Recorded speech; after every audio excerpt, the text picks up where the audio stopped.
Hi there folks, Rob Emery, property negotiator here for Power Bespoke. In this video I'd like to share with you 3 tips when you're looking at buying a property. So for me, one of the most important tips, and this is something that I advise all the buyers that I deal with: if you need to sell a property in order to buy a property, don't wait to put it on the market, because you won't put yourself in a strong position to put in an offer come the time of you finding a property. The time frames may not work for the seller, and your motivation may just be questioned by the sellers that you're dealing with.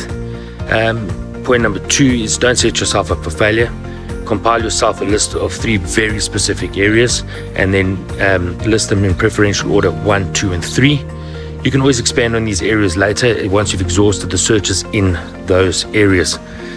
Second to that one, I would also compile a list of must-haves and nice-to-haves, making sure that your must-haves don't exceed 3 to 5 items, because then once again you're going to get to a point where you're going to get to houses and you're not going to be able to tick off all of the boxes. Obviously your nice-to-haves, the list will be a lot longer. For example, like it will take me, for example, when I look for a property, we have to have 4 bedrooms for the size of our family, have to have ample off-road parking for all our vehicles, as well as a nice flat area for all the buggies for our triplets.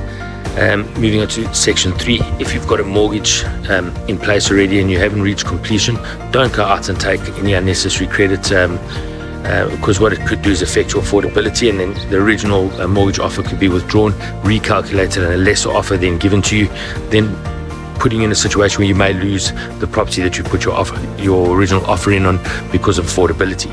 So those are my top 3 tips. If you'd like any more advice on buying a property, please feel free to give me a shout.